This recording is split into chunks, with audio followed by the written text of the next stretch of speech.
All right, everyone, we're live. Woo, we're live. All right, episode 69 of Stub Luv Live. And I've got Derek Babson on. Man, Derek's going to talk about ticket research, the art of ticket research, because he's an expert at it. I'm excited. Let's roll.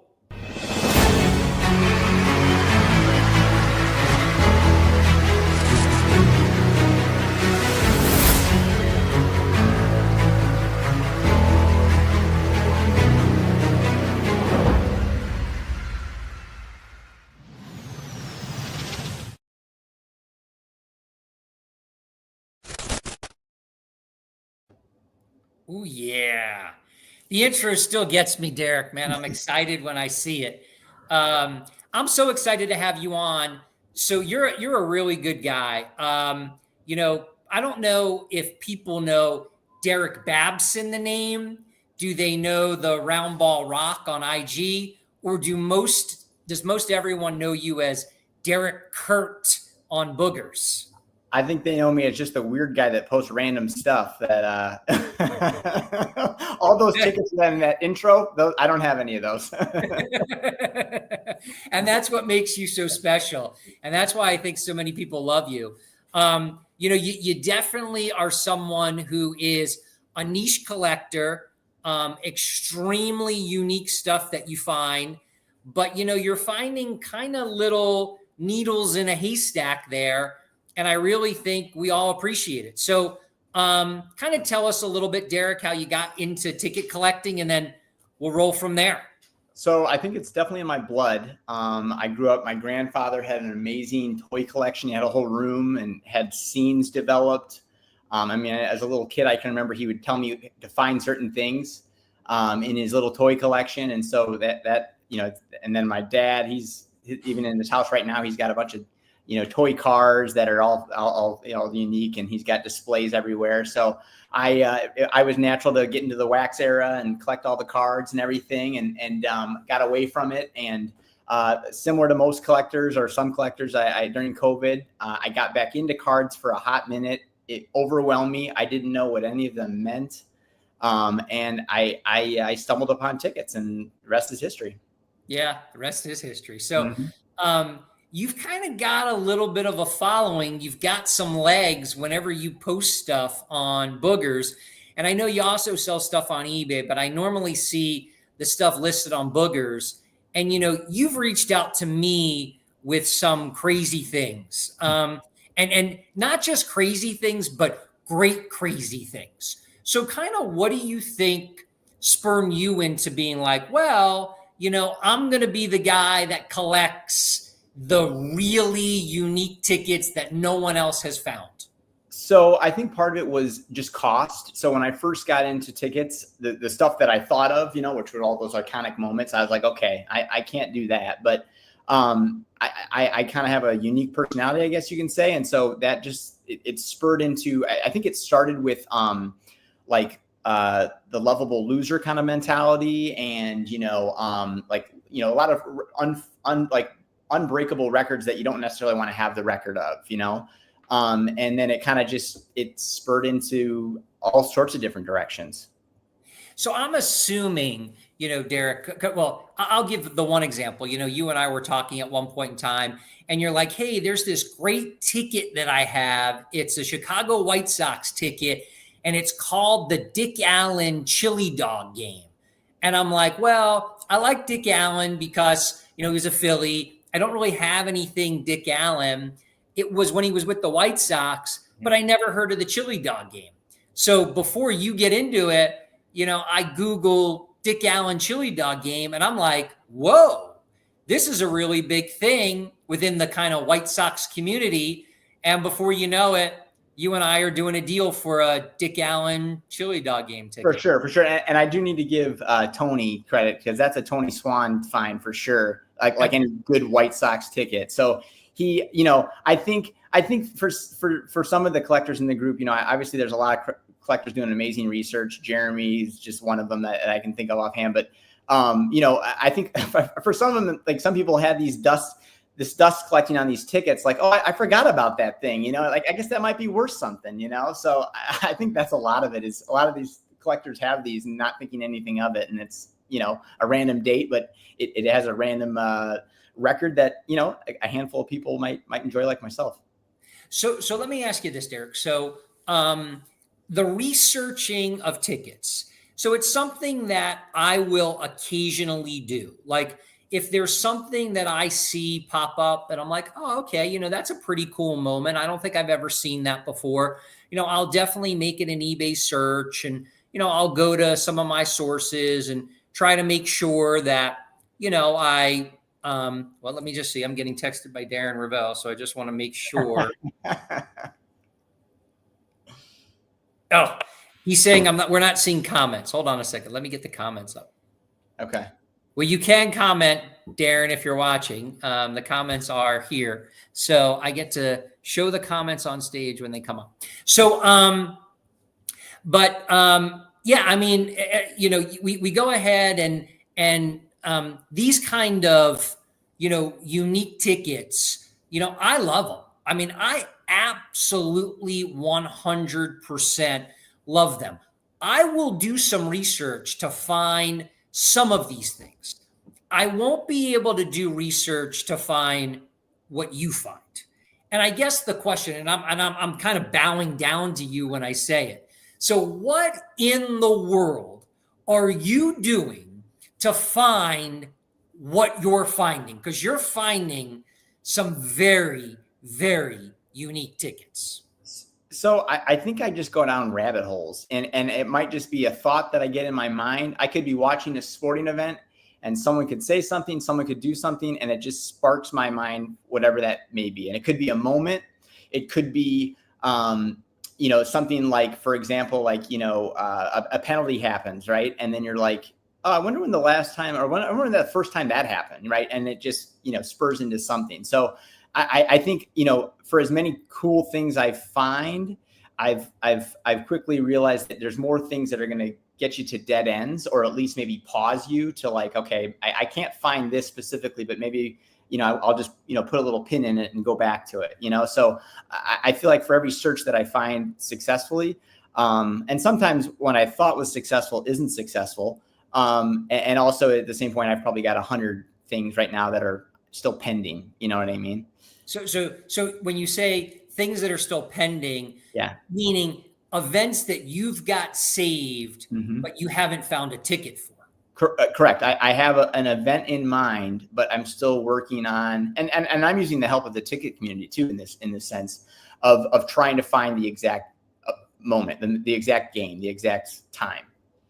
So you also said, Derek, that there are some tickets that you've thought were the event or the ticket to the event, and yet it wound up being that it wasn't. Correct. So the biggest thing that I see from that is that, similar to like using newspapers.com and things like that, I'll use YouTube and social media, and athletes or coaches will talk about an event that happened, and they'll talk about the day, the event. And then after thinking, okay, there it is, I'm going to find that ticket.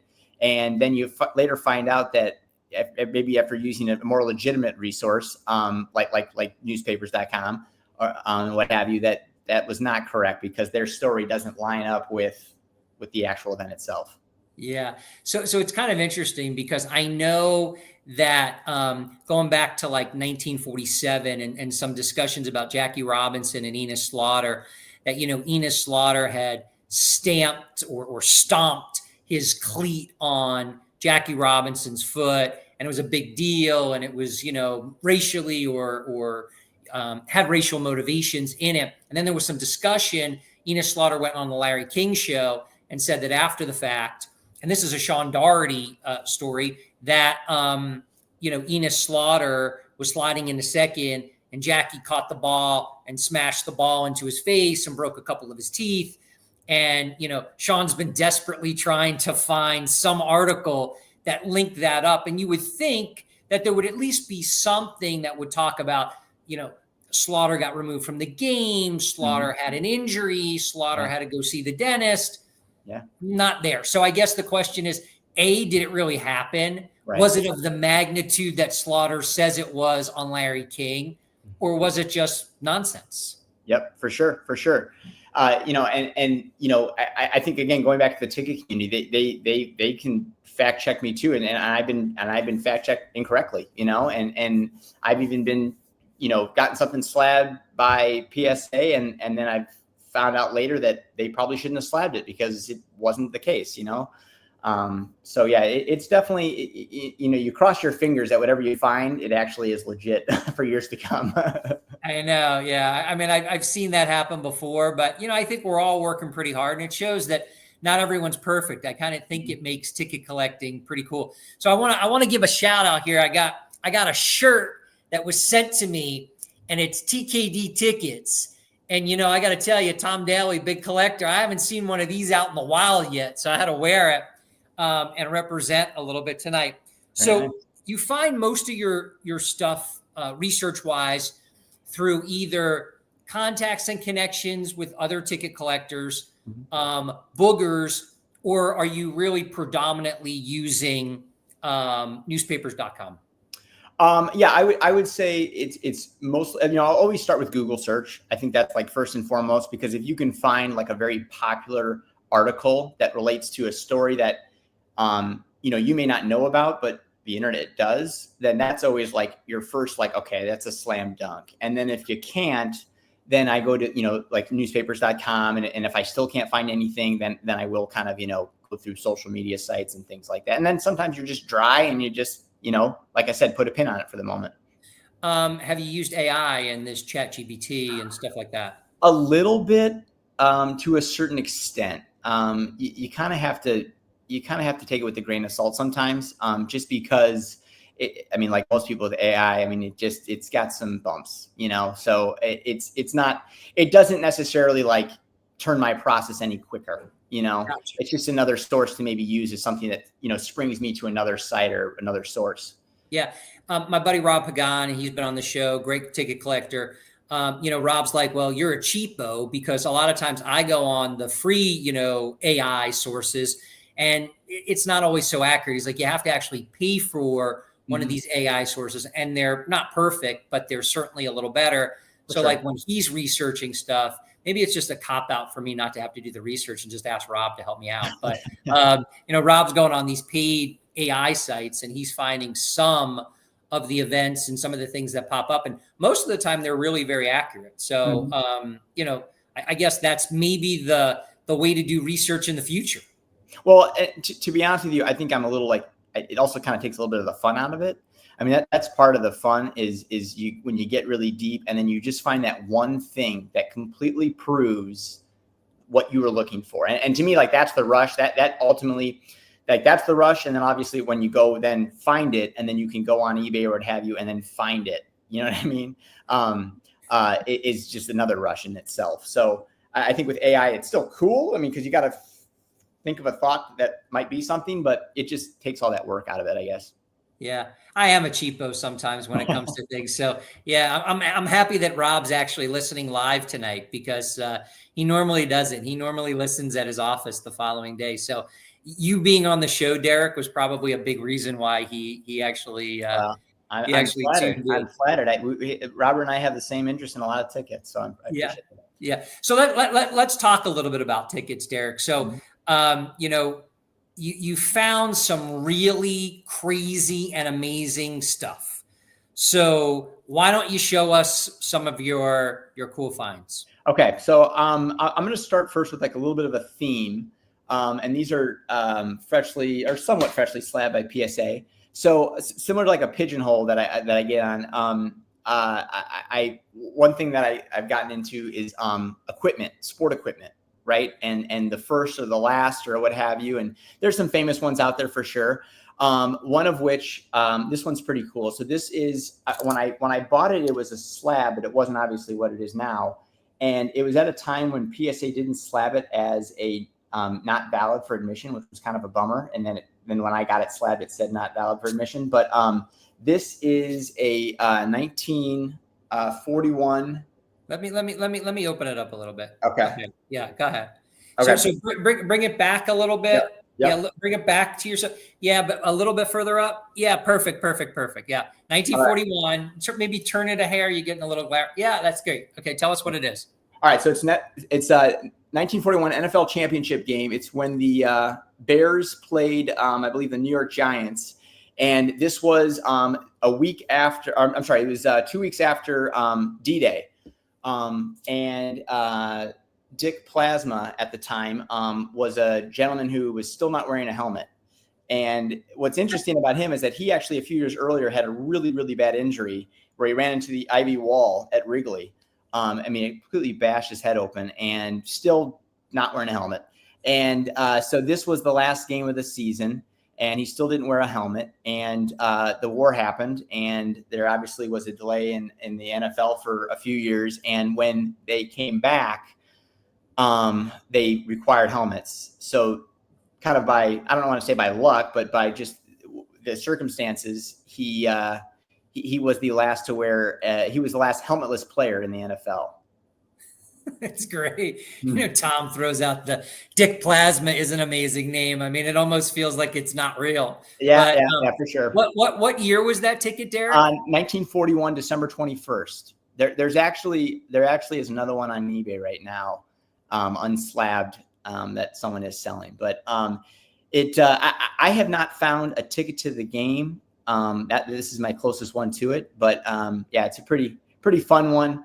There's a lot of, like the famous hockey ticket from the last goaltender to wear a helmet. There's that one. Another helmet one I wanted to share. This one's a little bit not quite as old. This is a New England Patriots ticket. Put it up a little bit, just a little higher. Just raise it up. Yep, there you go. You're good. Perfect. Yeah, perfect. Yeah. So this is Scott Player, who was a famous punter and had a famous mustache. He was the last NFL player. He got grandfathered in, and he was actually the last player to have the single bar helmet. So this was a game. He was on the Cleveland Browns. He played the New England Patriots on October 7th, 2007. And there's just some great photos of him wearing this single bar, and you can really see the whole face when it's only a single bar. I don't know what the single bar does, to be honest with you.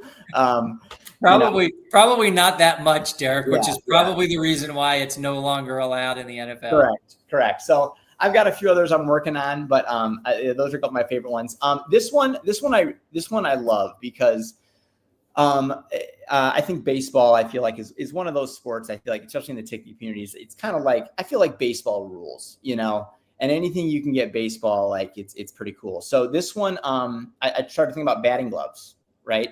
And so who's the first? So there's a lot of like I guess theories out there of who wore the first one. So that one you really can't pin down, and if you can, it's really, really old, and good luck finding it. But this one is like why I love tickets, is it tells a story. So Ken Harrelson, or as if you're from Chicago, Hawk Harrelson, he went and played golf one day, and he played too much golf, and kind of his hands were a little sore, so he decided to keep his golf glove on, which was nice and red and stood out, and he played with it that later that night against the Yankees, and played really well. And so much so that he caught the eye of Mickey Mantle. And the next day, Mickey Mantle then had everybody on the Yankees wear a red batting glove just to kind of mock him. And so this ticket kind of, I guess you can say it brought the batting glove into more popularity. So this one's slabbed. Bring it higher a little bit too. Yeah. Wow. That's really cool. So this one's pretty cool. And this one, I saw the story, read it. Let me just say. So what did PSA put on the flip? Because I couldn't really read it. Ken Harrelson brings batting glove into regular season. Wow, isn't that cool? It's really cool. Yeah, it's really cool. This is one of those, right? So this is like the holy grail of a researcher, because I did the research, saw this amazing article, and I was like, oh my gosh, this is great. I go on to eBay. It's 1964, mind you, right? And it's a Kansas City Athletic game, and it's just sitting there for like little to nothing. So I just immediately just buy it now. So this was pretty cool. That's one of my favorite That's ones. awesome. Sure. That's great. So Then I got another one I should share. This I'm going to go back to the NFL here. Let me actually. Did I pick it up? I've got the ticket. I just can't find the. Oh, here it is. Wait, just a minute. No, wait. Oh, here it is. The convenience of doing this right by my display. We talked a little bit before the show, but I love a good ticket and trading card connection. So this one is this is an autogram card. And Yep. If you can see, he's got a really weird looking face mask on. Yeah, he does. It's made out of fiberglass, which sounds very dangerous because if that were to get smashed, it'd shatter in a million pieces. So the story behind this is that he's playing a game in 1953 against the 49ers, and he gets hurt, goes into the locker room, and one of the Cleveland Browns trainers, I believe, like jerry rigs this thing on his face, and he comes into the second half wearing that thing. So again, I saw the picture, saw the card, and I'm like, okay, I gotta find this ticket. So I did find it, and this is 1953, and the slab says Graham jaw injured, Paul Brown improvised face mask. So. So cool. Like if you're a Browns fan, how do you not dig that? Yeah, it's pretty cool. So I love and I love that I found the signed card that goes along with it. That was pretty cool. So the inspiration was the card, or was the inspiration a story that you read about the face mask? So it was probably down my pigeonhole of like helmets, right? And who had the first face mask, because there was helmets, right, but they didn't have anything protecting the face. So this was kind of how that all evolved. Is Autogram had this fiberglass thing, and then they made it, a little bit safer from there. So So then I saw this article about this Autogram article, and then I found the card that goes with it as far as the picture itself, because there's a couple pictures from that game, but this one is one of the more famous pictures from that. But yeah, it's a fun set, that's for sure. How much are you fussing, Derek, with PSA about putting this stuff on the flip, or are the guys at PSA being, fairly good about bowing down to your requests? So they've actually been really good. A lot of people want to bash PSA for whatever reason, but they've been really good. They've been very fair, and I always have to take the character count into what I do. It's kind of like the whole, I think Matt said like 30 characters per line or something like that. So when I find something, I really am precise on what I want that to say, and I used to always want the team, the score, yada, yada, yada. But now I'm like, I really want the story to be as much told within the piece. It's almost like trying to create a Beckett, kind of on a PSA slab. Because you have so few characters, but so I really am just trying to be conscientious. I send a whole bunch of research that goes along with it, usually at least more than one source. I'll send QR codes to videos I find. So usually my box that I send for my slabs, it's more research than there's actually tickets in there. So you're submitting QR codes, you're submitting videos, you're also submitting newspaper.com articles. You're giving it all to Matt and Steve and those guys who are doing the research for PSA to kind of help them through getting this correct and making it as easy as possible for them. Yeah, because I've been on the other side of it where I'm not right, or what I say is too precise or what have you, and then they'll just slab it as a game. You know what I mean? And that probably was on me. So I really want to be right, because if I'm not, then I'm not going to get exactly what I wanted. Yeah. Yeah. It's funny, Derek. This is 69 episodes, and I hope people will subscribe. We got to get more subscribers. So we're trying to get people subscribe and like. But, I've heard in 69 episodes of doing this is like, well, what about the little guy that collects tickets? What about the guy that, doesn't want to buy the grails, doesn't want to spend the mega bucks? And, look, I think we've all said it. We all have some really cool, amazing tickets that are valuable, very valuable maybe.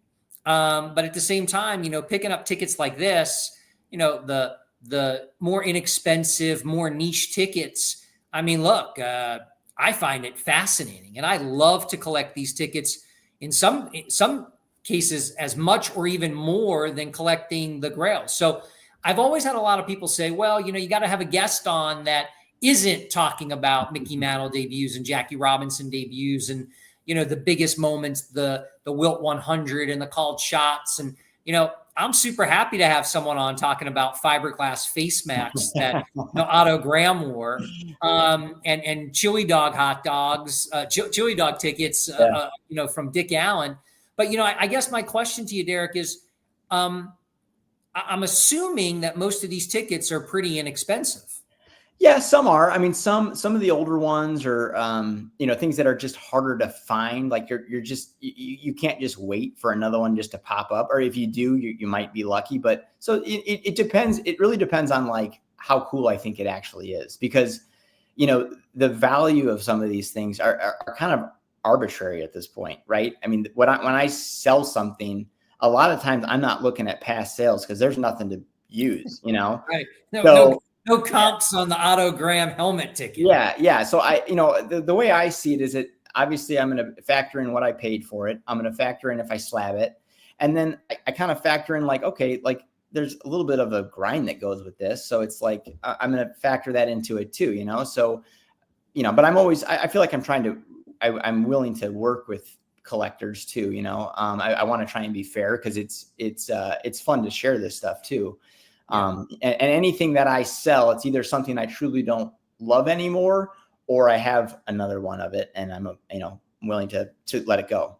So I asked you this question before the show, and I think it's kind of an important question. I loved your answer too. But like, at what point do you go public with the ticket that no one knows about? Like, well, yeah, no. So yeah, I mean, so part of it, I think is like if you are the first one to show it, right? It's like, well, that's cool. I think I'd be kicking myself if someone else found that autogram ticket and then says, hey, look what I found. I'd be like, gosh, I found that 5 years ago, or whatever. I mean, so I think that's part of it. I think part of this community too, that they definitely, they show, they have a little bit, they're a little guarded, and rightfully so. I get it. There's some tickets that are worth a lot of money, but, I think if we're always guarded, we only are going to grow so much, and so I think to a certain point, you just kind of have to show your cards eventually, or tickets in this case. And, whatever happens, I mean, whether it's worth something or you lose a few bucks in the process, like, I don't know. To me, it's worth it. Yeah, no, and I get it too. People say to me all the time, why'd you talk about that on your show? Because now everyone's going to go chase it. And I'm like, so let everyone chase it. Who cares? Right. They're like, well, you have to already. I'm like, well, okay, but that's okay. Yeah. I mean, let's get the word out on some of the stuff. And then, I'll post stuff on my IG page and people say the same thing. Like, wow, that's really cool.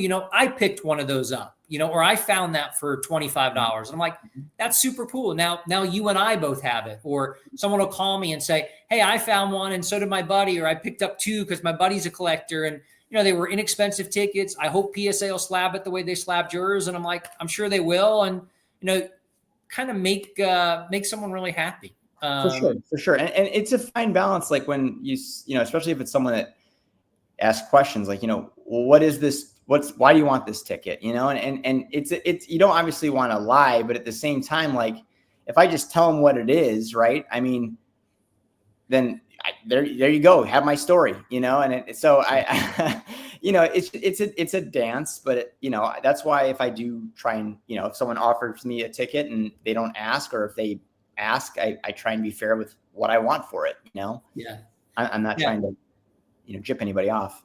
Yeah, no, and you never do, Derek, and you're always really good about it. And I think that's why everyone really likes and respects you. So do you have any other examples there? I know we went through the helmet theme. What else you got? You got some cool ones. So I wouldn't, I have to show a Philly something because so let me just start off with, this isn't for sale. Right, because if it's Philadelphia, it's automatically, I gotta have it in the collection. No, go ahead. So one of my first interactions with Dave, who lives down the street from me, he kind of found out like what I kind of like, and he told me about this story, and he's like, do you know this story? And I didn't, and it was always in the back of my mind, I got to find this. So I couldn't find it. So I kind of like a sloppy seconds. I found a pass, and it'll work for now. And you know what? If someone finds a ticket, good for them. But so there's a famous story about Richie Ashburn, the famous Philly. Yep. So 1957, game's going on, and he hits a foul ball, and the foul ball goes into the stands. It hits a woman, breaks her nose. So they stop play. You get a stretcher. They get the woman on the stretcher. Moments pass. They roll her out. Game continues. Next pitch, foul ball. Hits the same woman, and it breaks her leg.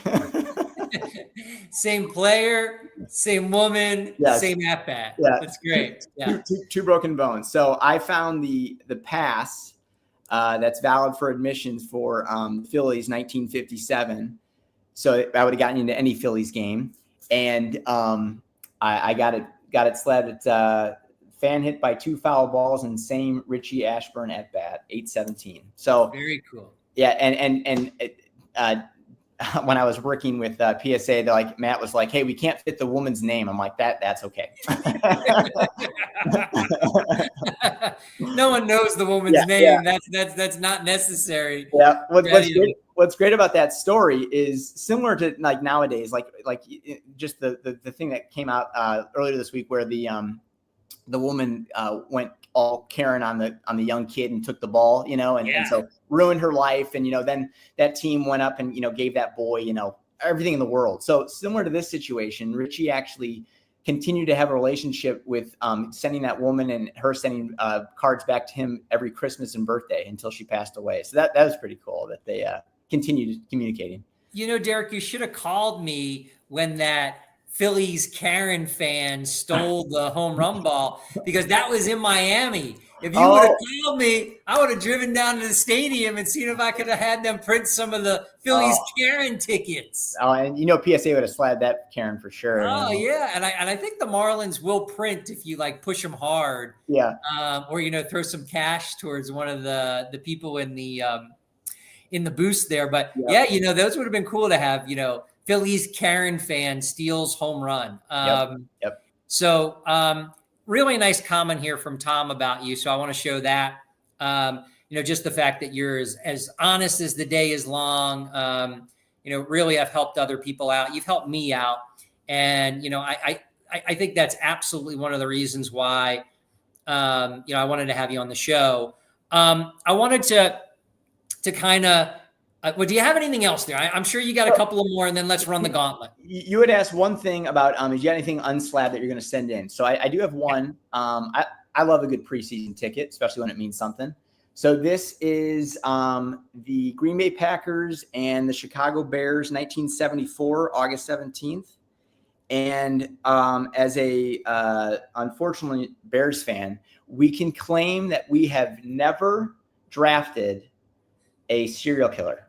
Okay, because the Green Bay Packers did, and in 1974, I think his name was was it Randall Woodfield? I don't know. He's called like the I-94 serial killer or something like that. So they draft this guy 7th round, and he plays a couple of games. They cut him on the 20th of August, so this was his last game.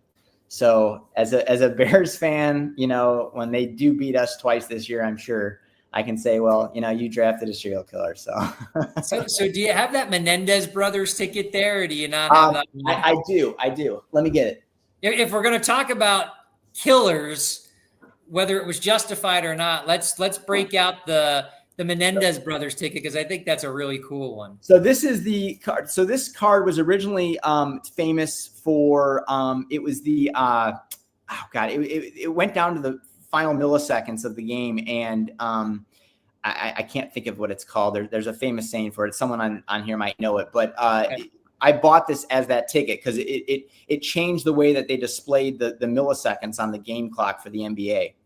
Gotcha. And so then one of the members of Boogers said that there is a Michael Jordan card with the Menendez brothers in the background, and you can see them right there. And I was always looking for the game of Mark Jackson, right? Because they're in the back of that, and there's just not enough of anything to know what that game is. Now, some say it's the same game. I don't know if it is, but So yeah, I think it's got to be the same game, Derek. I think it does. Yeah, I mean, they had a lot of money to blow, so you never know. They could have. They said they always claim that they went to more than one Knicks game, but I mean, geez. yeah. And these guys, they're looking to try to get out now. So, yeah. Well, so I'm glad. This is what Tom wrote it. So, wait, I got two Toms commenting. So we have Tom says that was the Trent Tucker buzzer beater, and then Tom Daly says. So is that real? So this we talked about that. Yeah. So this has been the rage, the Derek Babson. I didn't do it. I didn't find it. Yeah, I know. It's gotta kind of be the rage. It's crazy. So there's this Darryl Strawberry home run. It's the Mets versus the Phillies. It's in Philadelphia. It's in the 90s. I think it's 1990. And allegedly during the home run, they pan to the crowd and there's a very young Kobe Bryant. And it seems like, his father, Joe Bryant, who played for the Sixers, which would line up, that they're in the crowd. And is that, the Kobe first debut of Kobe being Kobe. And it's kind of interesting because I think I saw one sell on eBay for like $199. Yep. And it's a stub. And it's a stub. And I was kind of blown away by it. Thanks, Tom, for bringing that up. And I was kind of blown away by it. And to be honest with you, Derek, I reached out to a couple of guys. I'm a Phillies guy. It was a Phillies game. I'm a Kobe guy. And, people had it. And I'm just like, to me, that's like a $25 ticket. And then when I saw the one go for $199, I'm like, well, I'm never going to get it for $25. And then everyone was, it's $175, it's $150. And I'm like, at some point you just got to say no. Even though it's cool, I'm going to go, no. But it was kind of like the rage. I mean, and I've seen a few out there and, that's kind of someone found that and did the research and, associated the ticket to it. So good for them. Yeah. He found a Darryl Strawberry home run game that turned into, Kobe Bryant on TV. So yeah, public debut maybe. I wonder what the dudes at PSA are going to do with that. Well, again, it goes back to what are you going to write on? What do you want on the slab? You got to be careful, Yeah. Are you going to claim it's his debut, like of being on TV? Like, how do you claim that? So can't claim that, and I'm not even so sure you can claim it's him. That's true. It does look like him, and he's got a 6'8" father standing next to him. It does appear that that's him, and it I think adds up, but I don't know if Matt and Steve are going to be comfortable enough to put that on a flip. Right. So we've been talking now, and it's been great. It's 38 minutes. We got to run the gauntlet. So we've got to do it, Derek, or else you're not really on Stub Luv Live. So stub or full? I think it depends. I think if it's one of those games where you just had to be there, it's got to be a stub. But I love a good full when it's clean and pretty. Yeah. Yeah. PSA, Beckett, or no slab at all? PSA for most. Beckett for PSA won't slab it. It's kind of funny because I figured for a guy like you, I know you use PSA a lot and you have a good relationship with those guys, but for a guy like you where the story really means kind of everything on the ticket, maybe Beckett's a slightly better option. I don't know. Well, so I use Beckett when PSA will tell me no. And some of the things are just too unique or they're not connected enough to the game itself. Like it's, it was before or two before the game or two post after the game. But Beckett, for the most part, I mean, the thing I don't like about Beckett is you send it in, you just cross your fingers that you're just going to get it back. And not only that it's going to say what you want it to say. So I've been successful with Beckett, just with things that I feel like I don't think PSA is going to do that. I send it to Beckett for a handful of stuff. Yeah. Yeah. Maybe this isn't the right question for you. I'm saying debuts or moments. I mean, I guess maybe you're just going to say oddballs. Well, no, I would say moments and then debuts that I find for little that help pay for those moments because I'll just sell those debuts. Okay. Well, that's good. Yeah. So are you doing hunting like Dave's doing or not really? I mean, sure. I'll have like my saved searches, and if something pops up and it fits my PC or something I've been looking for, then yeah. But I mean, I hunt when I can, You're not a professional hunter No, like no, Dave. yeah, no, yeah. Dave's he's got all the bells and whistles. Yeah, I know. So PSA graded 10 ticket or a PSA Pop 1 ticket? I would say Pop 1. Yeah. I kind of say to people, the 10s are cool. They don't come a lot. Mm-hmm. But, if I've got the only one of something, I just think that's cooler. Absolutely. Absolutely. Yeah. So we're going to get to a couple here. So we know that you found the Wade Boggs ticket from the time when he drank 73 beers. Oh, there it is. There it is. There's no way we were getting off this show without talking about that, Derek. So would you rather have a Wade Boggs Major League debut ticket or the Wade Boggs drinks 73 beers ticket? Well, since I have the 73, probably the debut, because that could pay for a lot of moments. Because the last one that went, who I met at the National, he sold that, and yeah, it's worth more than I thought it would be worth. But he's got a following. I mean, give him credit. Yeah. But Derek, you were the guy to find that one. You were the guy that did the research. How do you go with the debut? No, I'm just teasing. So here we go. 2005 World Series Game 1, White Sox Astros. It's the Joe Crede famous White Sox home run ticket, but not to Derek Babson.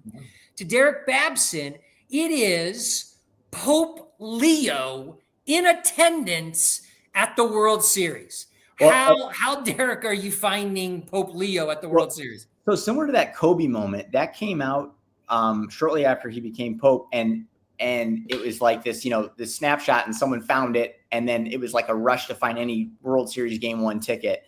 I will say there's some guys in the group too. He said, well, he wasn't Pope yet. See, I agree. He wasn't Pope yet. Gotta have just the regular name. You can't have. I saw the slab say Pope Leo. I'm like, yeah. So that's on me. I'm sorry for that. I should have said to be Pope, or yeah. Yeah, but no, that was one of those where I just, it was similar to it was a race. It was a race to find. Yeah. So I collect some president first pitch tickets and president appearance tickets. Mm-hmm. I was able to pick up a ticket to Donald Trump at the 2015 tennis U.S. Open. He went to see Serena play. So I'm going to send that in to get slabbed, but I've got to make sure that I don't write President Donald Trump because he wasn't president yet. So that's a big deal. It's a big deal on the flip to guys like us. All right. So Kobe Bryant NBA debut, as we know, he's Mamba, or Brian Scalabrine, the White Mamba NBA debut ticket. I mean, I had the Scalabrine for sure. That's why I'm asking you. Yeah, I mean, you got to have a Scalabrine. I mean, come on. I'm kicking myself because I was choosing between this jersey or the Scalabrine shirt I had, and I should have worn the Scalabrine, man. Should have brought out the Scalabrine. So which is better? Which is better of these? Bubba Wells' fastest to foul out of an NBA game ticket, or Jason Odom, most NBA games played without scoring a point. Fascinating. Or Paul Pierce poops his pants during the 2008 NBA final, all courtesy of Derek Babson. Well, which do we pick, my man? You got to get the poop one, and you got to get Paul Pierce to sign and inscribe that. Do you think he would? I think he would. He leaned into it during that video of during the finals where he kind of like, he didn't deny it, but he. It's so funny. Yeah, it's awesome. So funny. So do you have this talent finding these weird things, like these things that are not, valuable and worth a lot, and then all of a sudden they become like, as a kid or maybe in high school and college, like, did you find girls that were like 2s and, you ultimately were like, well, these 2s are really 7s, you've got like a talent for this in all different walks of life. I think you're being too nice. I call it a sickness.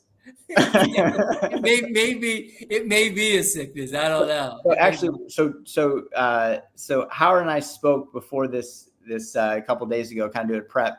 And just to tell you how crazy I am, during our conversation, you said something that sparked something. Oh my God. And then I went and found something and then found tickets to that something, which I'll show you. That's just how my mind works. Are you going to tell me? Are you going to do it on the show? Okay. Oh my God. It's so fresh. I don't even have them yet. That's how fresh it is. So. Oh, okay. All right. Yeah. Well, see, there you go. You see, you always got that thing going. That the mind's turning, Derek. The mind's turning. All right. So it's been a pleasure. Thank you so much. Like I said, we're talking for 45 minutes. You know, hey, easy 45 minutes. I appreciate everyone watching.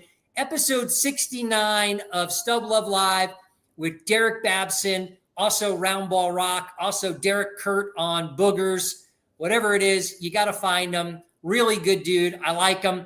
Now, I told Derek this. Hopefully this is going to work. We have an outro video now. This will be the first episode courtesy of Derek Babson, where we're going to have the outro video. So everyone like and subscribe. I appreciate everyone watching.